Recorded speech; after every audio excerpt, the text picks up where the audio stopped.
I always thought the strangest thing I'd ever see in my life was the time my neighbor's cat brought home a human tooth, but last night proved me wrong.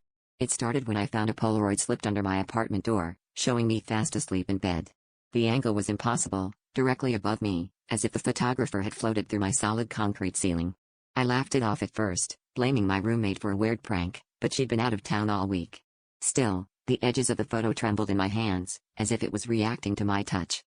Determined to prove it was a trick, I spent the next night in my tiny room with every light on, a kitchen knife tucked beneath my pillow. The hours bled together, my phone's clock blinking mockingly as I forced myself to stay awake.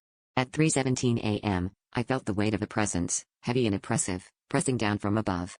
I stared up at the ceiling, tracing every crack in the concrete, daring it to give me an answer. Silence, except for my own frantic breathing. But then, my phone vibrated with a notification. One new photo. Hands shaking, I opened it, another image of myself asleep, again from the impossible vantage point. But this time, my eyes were open in the photo, wide and terrified, staring straight at the camera. I hadn't blinked or looked up, I hadn't even closed my eyes all night. Yet there I was, caught in a moment I never experienced, fear dripping from the pixelated edges of my own haunted gaze. Suddenly, I noticed pale fingerprints smudged along the concrete above my bed, prints that glowed faintly in the darkness. When I reached up, the ceiling felt ice cold, almost wet, as if something had moved through it. Now, every night, I find a new Polaroid, each one a little closer, each one catching me in a pose I never remember. I've stopped sleeping.